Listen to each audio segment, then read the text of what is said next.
Hi guys. So there is a very common question that comes up is how do I get a job when I do not have the relevant work experience, right? So I'm creating this video to give you a direction around how you should approach in this sort of a scenario, right? And what should be the thought process, what should be the action steps in that regard. So let's dig deep into it. So I'll explain you in context of a mind map. So as you see over here, how do I get a job when I have no relevant experience, right? So let me just increase the font size a bit. Okay.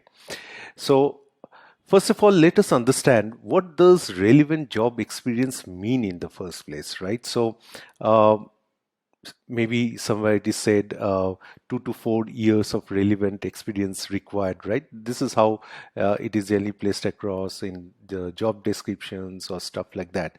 And I'm sure you must be having questions like, is it relevant to that particular position or is it relevant to the industry in general, right? And I'll address all these questions as we move forward.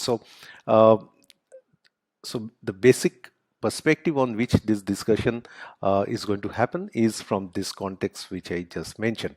So what goes on behind the closed doors? This is something where I need to give you some understanding around, because many of you have not been experienced around recruiting people, right? And because you only get to do that after you reach a certain designation or certain years of experience have passed by.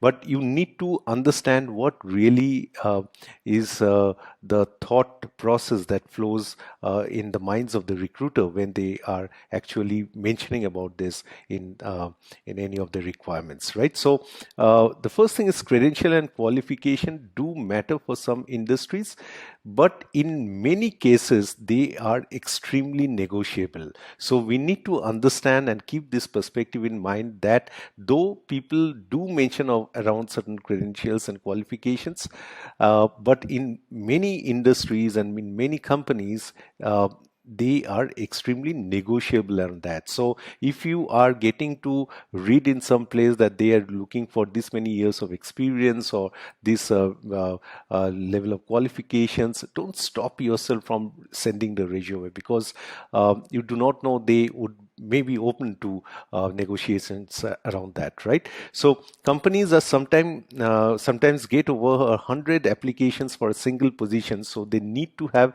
some way of weeding people out to keep that number manageable. The best way of doing that is by saying graduate degree required or 5+ years of experience. So as because they get so many resumes, they also need to have certain benchmarks which they place across, right? Just to weed off that inflow of the number of resumes and to really scan through each and every one of them, right? But what they are really thinking at the back of their mind is that we don't want to go through a bunch of applications of people who don't know what they are doing, right? So basically it's not that they're not open to hear out people who have something to offer, but their objective is primarily to shy away from those set of people who have nothing to offer, right? So I hope you are understanding and appreciating the difference which I'm trying to place over here. So if you can prove to them that you can solve their problem, you instantly decommoditize yourself, and none of those things on paper matter as much, right? So if you are able to place across very clearly that you are bringing value to them, right? Then that is how you stick your neck out. That is how you get to be different from the rest of the guys, right? And that is what you need to understand, right? And then you decommoditize. You are not a commodity anymore. You are positioning yourself differently from the rest of the guys. I'll let you know as to how to do that as we move forward. So how do you prove to them that you can solve the problem, right? That is the question. So do the job before you get the job. That is what you have to do. So you have to do the job before you get the job. The problem is many a times we think that once we get the job, then we'll do the job. That's not the case. You have to do the job before you get the job. So which I call this as something like pre-interview project. So you have to undertake something like a pre-interview project. So for example, if you're applying for an equity research profile, a good pre-interview project could be creating an equity research report of 2 to 3 companies, right? So this is something that you have to do beforehand, before you actually place yourself as a candidature in front of the companies, right? So keep this. I'm going to discuss more on this as we move forward. So the essence over here is that you have to do the job before you get the job. That is very, very important. Now, what does relevant work experience actually mean? So, relevant work experience is past work experience that is relevant to you, the job you are targeting in terms of the skills or knowledge required. So, relevant experience doesn't mean you need to have held the same exact job title or worked in the same exact industry. As long you can show that you have developed skills that transfer to the new job, where or how you gained them is less important. This is very, very important. And I think this is where many people have some confusion and they make a lot of wrong proposition or myths in their minds, right? So it is very important for us to understand that the relevant experience means that you need to have the skills which is required for the job, and that skill from wherever you have acquired doesn't make any difference to the company. They are bothered about to get their work done, right? So irrespective from which industry you have brought those skills, or what job title you used to have beforehand, it hardly matters, right? So keep this perspective in mind, that it is more about the skills that they are focused around. Now, what is the difference between experience and qualification? Sometimes people get confused over here as well. So when someone says experience, so basically what they are trying to make you understand is that you should have the raw skills to do the job, right? So you have done something before and you can do it again. So that is what experience means, right? So the company is trying to say to you that if you have this years of experience, or what they are basically trying to say is that you have this set of skills which you have worked earlier and you can do it again, right? So where from you have gained the skills, as I said earlier also, it doesn't matter much to the company, right? And when they say qualification, it is just to, like, if you have made certain requirements which is very internal to them. But as I mentioned earlier also, that please do not stop yourself from sending a resume. In majority of the cases, if you can place across the fact that you have gained skills, you have taken the interest to learn something and placed across in a proper structured manner, they would be more than eager to have a chat with you, right? And then those qualification and experience can be negotiated further, right?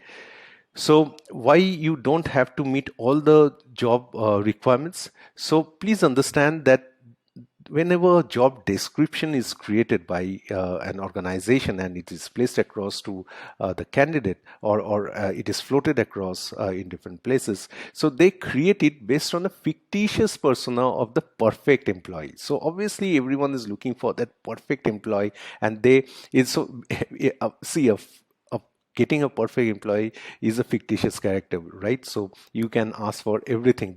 The truth is, despite the checklist, a company would rather hire someone who has the key transferable skills and is a good cultural fit, irrespective of their experience, than just someone who meets every requirement on the list, right? So it's very important for us also to understand that it's not always about the experience or the qualification. A company would rather go for with an individual who aligns to the culture of that particular company, though the person may be a bit lesser on the qualification, or maybe a bit less on the experience, because the very reason they keep cultural fit as the utmost priority, and that's what I say over here by why, is that cultural fit equates to higher employee retention and higher productivity.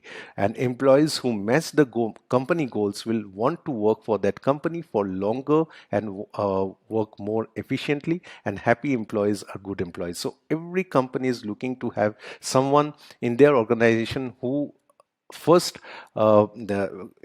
like aligned to their cultural requirements, right? Because then they would be able to ensure that productivity is coming from that individual. Because please understand that rest of the things can are skills which can really be brushed up over a period of time. But if the basic cultural fit is not coming up, then they would not go ahead with that individual. So please keep that perspective in mind as well, that once you are going ahead with the interview, you have to make yourself make the person understand that you would be good from a culture perspective as well, right? So it's very important that we understand this set of things. Now, where from can you source relevant experience? So if you do not have relevant experience, there must be a thought that's coming, where from do I get this relevant experience? So it may come from anywhere, right? So it may come from a previous job that you had been, it may be coming from some internships that you have undertaken,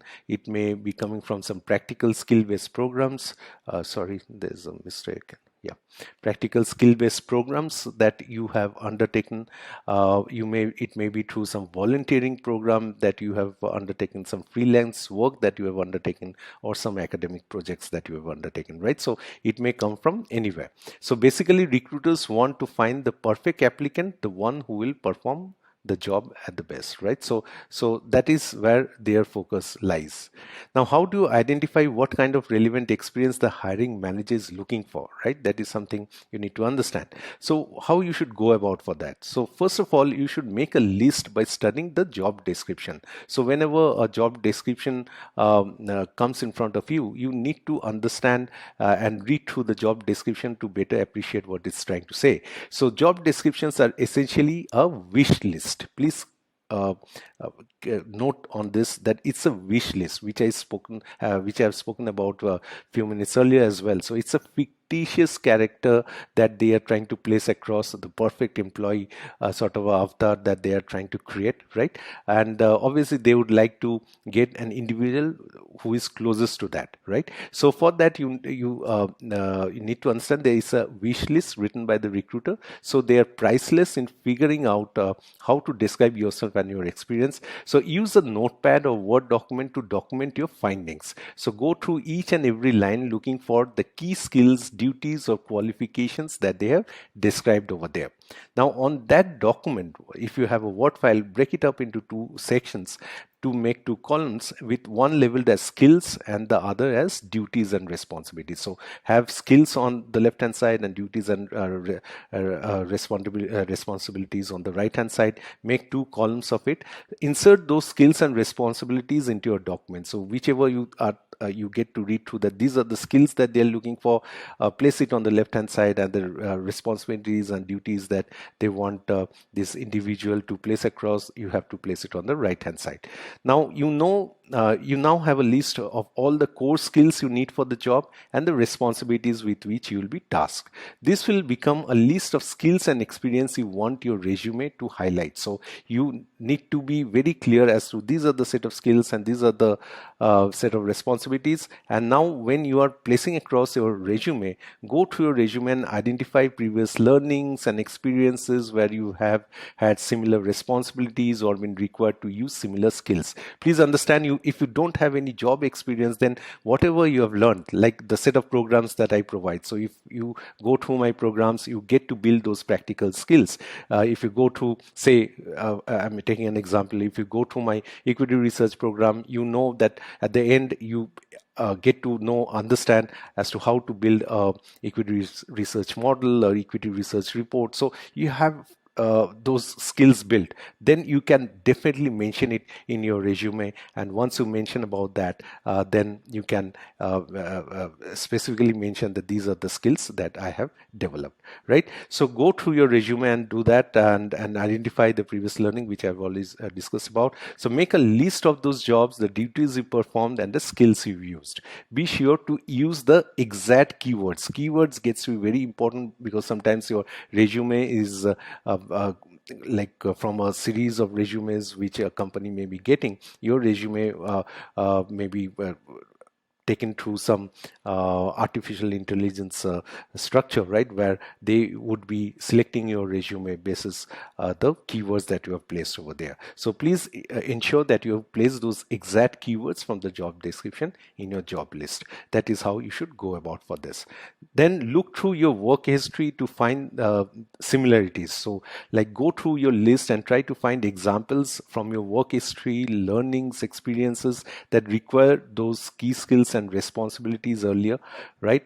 And then when you are like placing all those skills that you have gathered over a period of time, this is called the inventory of your career raw materials, right? So basically you have created an inventory of the skills that you have developed. Now what good things would past supervisors and co-workers say about me? Think about those set of things. What about your friends, mentors, or professors? What they speak that you are really good at? Who else thinks I'm awesome and why? How can I be how I have I contributed with measurable results in the past? So if you have created some reports, how many reports you have created, how many models you have worked on, how have I failed spectacularly in the past? Sometimes it may so happen that you have tried for something but you have failed. We all fail, right? And that's how we progress. So count this as a win too, because a willingness to stick your neck out can be a win if positioned properly, right? So if you can mention it properly in your resume that you are in the process, you are taking those trainings and you are trying to gain those set of skills, that also gives a perspective to the employer that this guy is really interested into this set of activities. So what might my prospective company need based on its unique situation? So you need to have an understanding about that particular company for whom you are trying to place across the resume. So you need to understand the company's maturity, industry, stated objectives, culture, employee demographics, competitor strengths. So you need to do a lot of research around this. So these are all the set of stuff which I've discussed in depth in my modern job search masterclass program. So if you're ever interested, just ping me on this and I'll let you know how you can access that, right? So so even outside the job description, what certifications do I hold and what skills have I acquired? This also. So this is how you create a inventory of skills inventory, as I say, right? Then the overlap between the list you made and your experience is your relevant experience. So it's like a Venn diagram, right? So the list you have made and your skills or experience that you have gathered, the ones which are overlapping each other, that section is the relevant experience. So it's all right if a task or duty wasn't your main responsibility. The goal is to include as much relevant experience as you can without exaggerating or lying, obviously, right? So for example, let's imagine you are looking at an office manager job description that has the following key qualifications: experience managing revenue spreadsheets, expense reports, office supplies and equipment. You may have never been an office manager before, but if your resume shows you have performed similar duties as an executive assistant, you can look like the perfect candidate, right? So it need not be that you have worked in that exact profile, but if you have worked in and around the profile of a similar nature and gain certain skills, so more than the profile is the skills that you have gathered, that gets to be more significant, right? Ignore past job titles, focus on problems and solutions that you have placed across. So as you go through your prior work history, ignore the job titles. Those titles don't always tell the story when it comes to relevant experience. Instead, focus on the tasks and challenges you faced and the solutions and results you achieved. In most instances, those results will prove the true relevancy of your experience, right? So focus more on the solutions that you have achieved, and that gets to be more significant for the employers. Achievements matter more than duties, so don't fall in the trap of highlighting the task you performed in past job. Instead, focus on what you have achieved, right? So how many reports you have placed, or how what value of analysis you have undertaken, right? So give in specific numbers and values as to how much of work you have done and what specific performances you have achieved, right? So try to use real numbers to highlight the value of any relevant experience. Understand what the very best people in your desired role actually do. This is also you need to understand. So to get the full story of what your dream role entail and get a better sense of if you could actually do it, speak it with a mentor who excel in positions similar to the one you want. So the most important the person in this entire trajectory would be your mentor who can give you the guidance, who had been there and done that, and he or she would be the person who can give you the real insights around that position, right? So if you can demonstrate a better understanding of the role and company than other candidates, discrepancies in experience will matter less, right? So it's all about how you place across your understanding of the job role the company is looking for. So how better you can articulate that, and you can articulate that when you have taken you have developed the skills, have taken programs around that, and have really understood things in detail.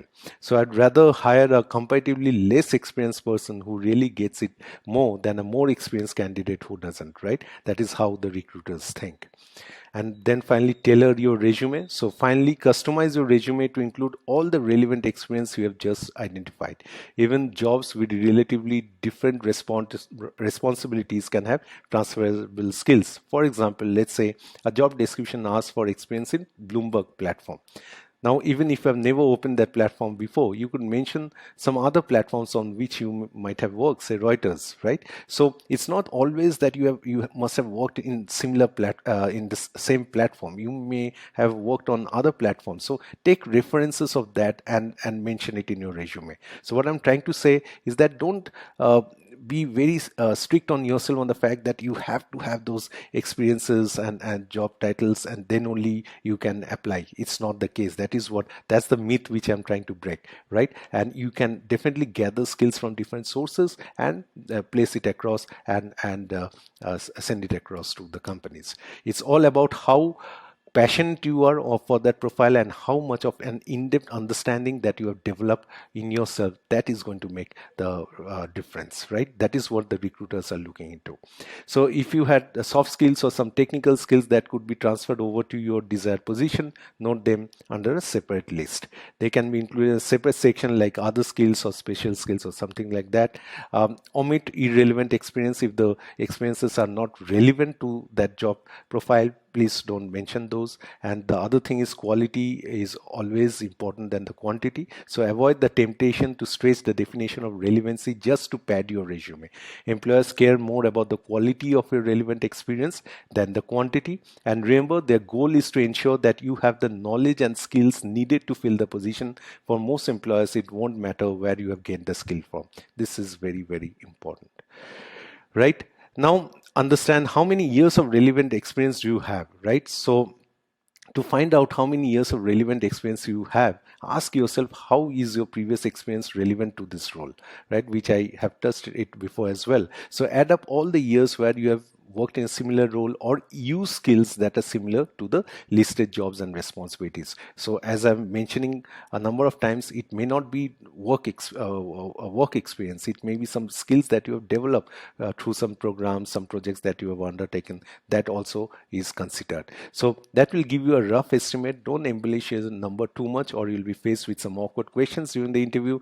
And remember that the list of requirements for applicants on job search websites is often the wish list of the hiring manager, which I mentioned earlier as well. Sometimes you have to be a unicorn to meet every single one of them. Absolutely. So keep things in perspective, apply for positions even if you don't quite meet the requirements, and let the recruiter decide whether you have enough relevant experience. So that is what I'm trying to say, that let the recruiter decide whether you have the relevant experience. Please gain the skills, mention it in your resume and send the resume across. Don't stop yourself from sending your resume. Put the ball in that recruiter's court, right? Because maybe the recruiter may not have received that many resumes. You do not know when luck can be in favor of you. So don't stop yourself. This is a big mistake you would be doing if you're doing that, right? So what if I have no relevant work experience? So what you should do, as I mentioned earlier, also create your own do-it-yourself experience, DIY experience, as I said, the pre-interview project, which I mentioned earlier as well. So if you have no official experience, it's great. If you got some sample work you have done on your own, right? So for sample work, you need to start by developing skills around that, which you are, I'm sure you got an understanding about. So not only will this give you real experience, but it will demonstrate to you the potential employer that you have enough passion for the job, and you can easily give yourself a leg up by practicing and creating experience. You don't need anyone's permission, and you don't have to be employed to do that. Please understand, please give permission to yourself. You don't need anyone's permission to do this, right? So do it yourself experience pre-interview project, it's basically you have to gain certain skills and apply, and that is something which you can always do. I have plethora of programs on wherever you want to build skills on, you can develop those skills and start applying, right? So you don't need anyone's permission to do that, right? Or then for you may get a unpaid internship also. So please understand, for if someone is trying to give you an opportunity in internship also, they would also be testing you on your skills, right? So please develop the skills. That is very, very important. If you ask where from to develop the skills, for that I have my programs which I can offer to you, right? So so once you gain that, you can then apply for internships. So I'd recommend starting with an internship. Seek out companies you would want to work for and try to become an intern if even if they have never been an intern before. So if you carry some skills that will help you to get the internship as well. Offer to work unpaid for 3 to 6 months. Suppose if you have no experience and you're not getting an opportunity, offer yourself to work for unpaid for 3 to 6 months, and then push for a job as soon as you feel they can't live without you, right? Because there would be a time when if you are giving continuous effort and stride, and they would also not like to miss you, right? And they would definitely come up and give you that opportunity. If you can't afford to work without pay right now, either save enough money until you can, or just offer to work a few days a week and find a paying job to handle your bills, like you may place some home tuitions or so, right? And this can be a rough road and it will wear you down, but it's only temporary. Please understand, this would be a temporary fix. So if you're a great worker and they don't want to lose you, they will find a way to keep you around. This is how it works. Take my word for granted on this, guys. Just don't waste time just thinking about it. Take actions, go strive, and just win the battle, right? I'm always there to give you the support, direction, and guidance which you require. Find someone who has worked their way up in the ladder in the industry you want to enter, and ask them what they would do in your shoes, right? You might be surprised by how many people are willing to help you if you demonstrate your willingness to push yourself and grow. That is most important. You have to demonstrate your willingness and your intent to pushing yourself for growth, right? So that is something you have to place across. Then build relationships. So if you can build new relationship, demonstrate your enthusiasm, exhibit your energy and enthusiasm, you can make inroads on the lack of experience issue. I've seen people building relationships with officials who say sometimes they go out of their office and say have during lunch hours, or sometimes they build relationship with people working in that particular organization, build connects with them, and from them they reach to other people or that particular department where he or she intends to work. So you can have different ways and means, right? I have already given a video in YouTube already as to how you can reach to recruiters. So reaching recruiters is not the challenge. The thing is, if you reach also, they would also be considering you if seriously if you demonstrate that you have something to offer, right? So basically building the skills and placing something to offer is going to be very, very key. So ask better questions than anyone else. So if you're through your questions, people understand what is your level of depth of understanding around things. So investigate the employer, the competition, the customers, and even former employees to get immersed in their position, issues, and opportunities. Then develop killer questions that will make you stand out. And you can ask those questions only if you have understanding around the subject to a considerable extent, right? Then offer a startup plan. Sometimes you proactively you can place across that if I get an opportunity in the next 30, 60, and 90 days, this is what I other set of things I plan to do, right? So that shows that you have a structured way of thinking. You want to deliver value to the organization. So these are some ways in which you can really differentiate yourself from the rest of the guys, right? So I'll request you, please go through this video a number of times, then you will be better able to assimilate what I'm been trying to place across, right? So how to find the right person within the company to send your pre-interview project. So if you're applying to a small company, this is pretty straightforward. You can send it directly to the head of the department you are interviewing for, or even the CEO. Most people have a personal page online you can reach out through. If not, you can easily guess their work email. So I have already done a video. Please check out at my YouTube channel how to reach the recruiters. I've done that. So see my YouTube on this, which I mentioned, and you can use this template, right? So you can write a mail or a short message in this format that, hi, the name of the person whom you are trying to reach, this is your name, and I noticed you are hiring for this position and I'm interested. I thought it would be helpful for me to insert a description of your pre-interview projects, some work that you have done. If you have created some video around that, or some Word file, or PPTs or presentation Excel files, you can attach all those over here to both show my interest and the value I could bring to the company, present the project here, right? And give a quick background about yourself in 2-3 sentences. So give a short message so that it reaches out to the person along with the work. As I'm mentioning multiple number of times, you have to place across your work. And please be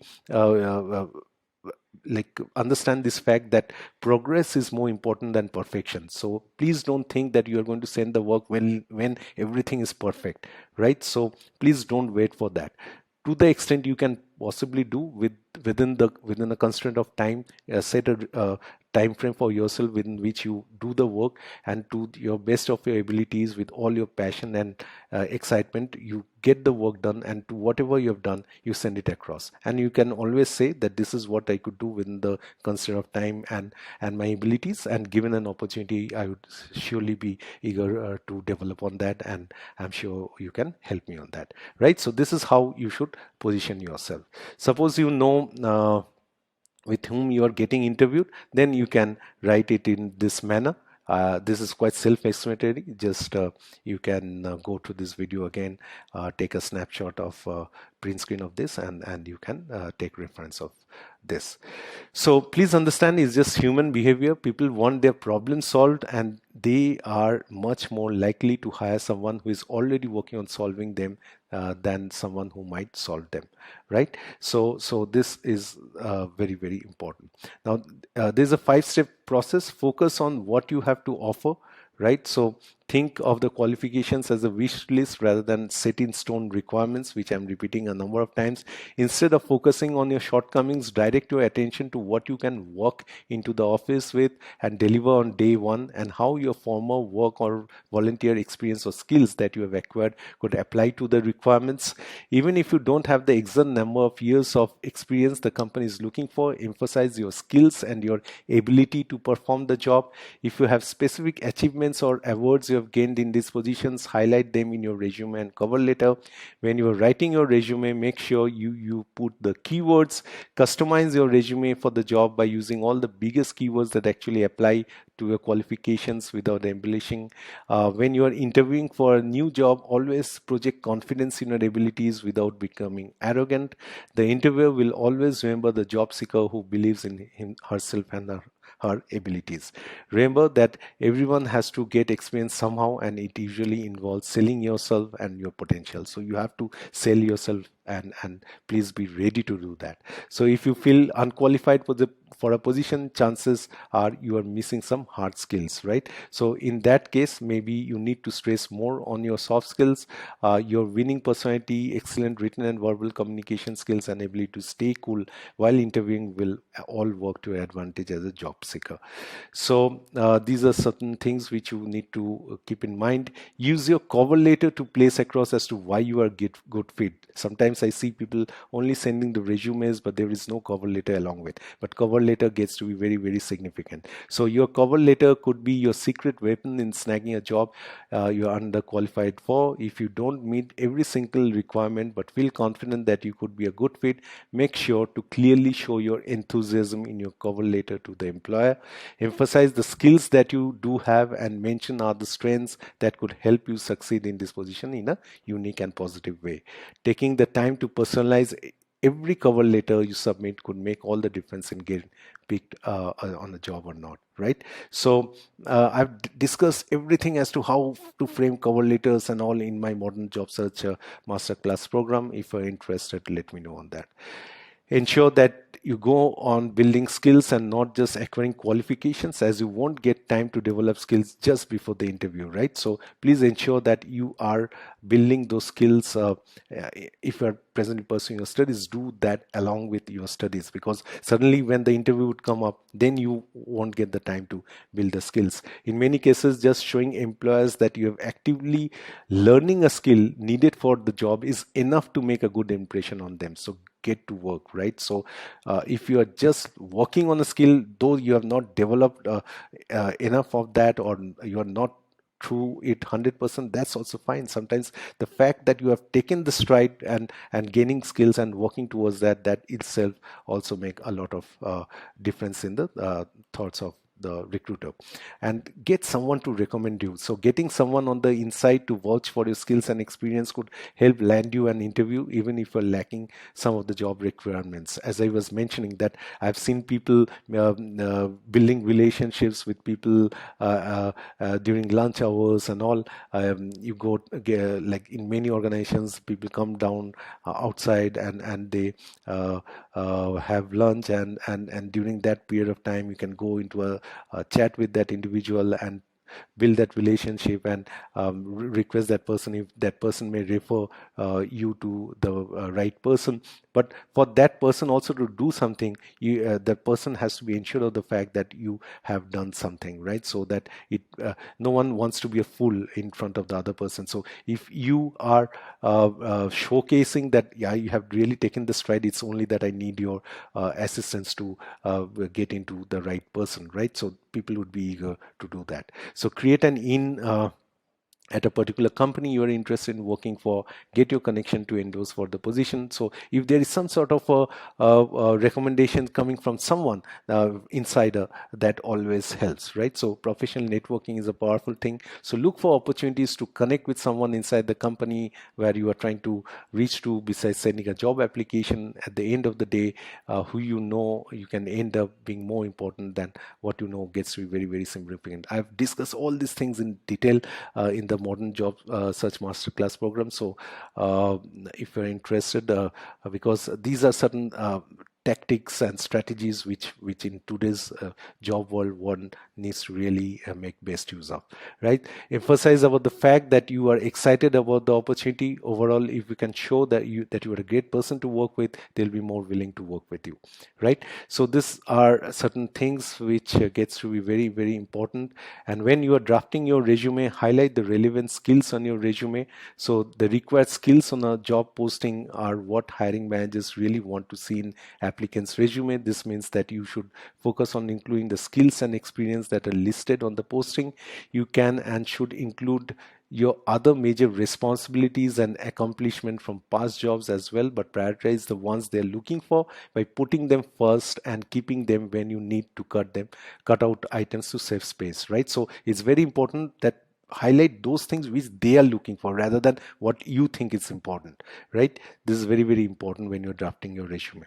Then this is especially important if some of your experience comes from jobs that are unrelated to the one you are applying for, because the hiring manager probably doesn't care what else you did there if it won't help you with this new position. See, this manager is more eager to understand how your experiences and skills is going to help them in their present profile and present work, right? So that is something that should come at the top of your resume. Make sure you provide as many specific numbers, statistics, and examples that highlight your accomplishments as possible, which I mentioned earlier as well.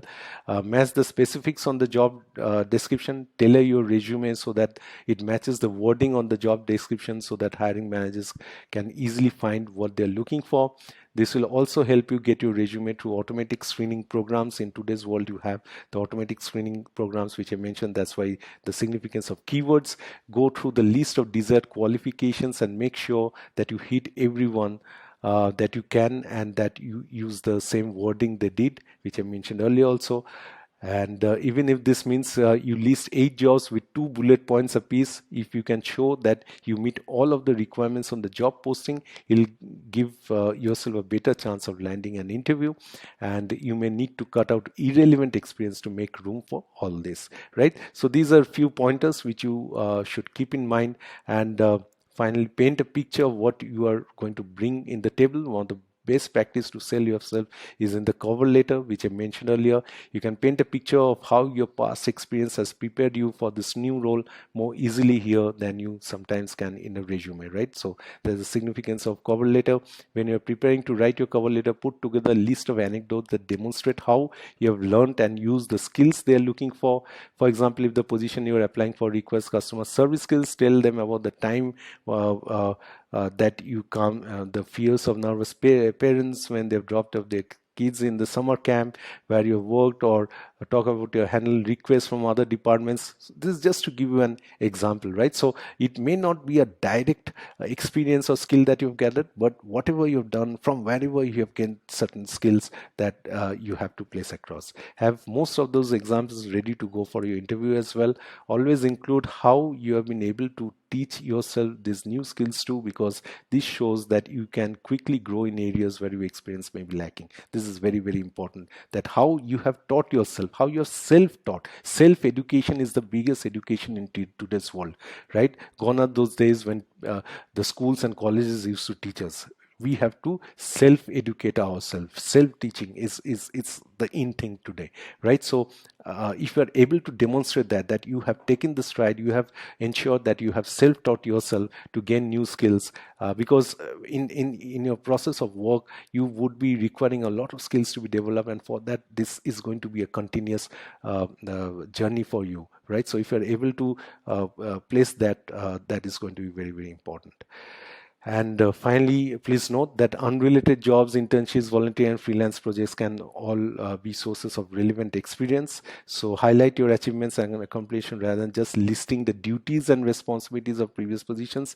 Think outside the box to discover impactful numbers to include, and motivation and willingness to learn are two values that recruiters look forward to any candidate, right? So this is motivation and willingness to run. This is very, very important. So guys, if you are really thinking through in this context, though you may not have the relevant experience at this point of time, maybe that you are studying, that's why you don't have, or maybe you're working in a certain profile and you want to switch yourself in a certain profile, so that is where you're standing. So that is where this relevant experience question come up. So that is what I wanted to explain as to whoever has in spite of these challenges have succeeded in their career, they have done it with this structure, right? This is the thought process, this is the strategy, this is how you should go about. These are the fundamental things on which you should focus on, and I'm sure if you're doing this, and I'm always there, as you know, to give you all the support and the skills and the tactics and whatever support and direction you require to succeed in your career. And once you do that, I'm surely means more than confident that you would be able to do great, right? So all the best, and I'm sure you are going to put your minds and heart into what I've placed over here. Please go through the video a number of times, and I'm sure it will change your life, right? See you in some other video. Thanks a lot. Bye.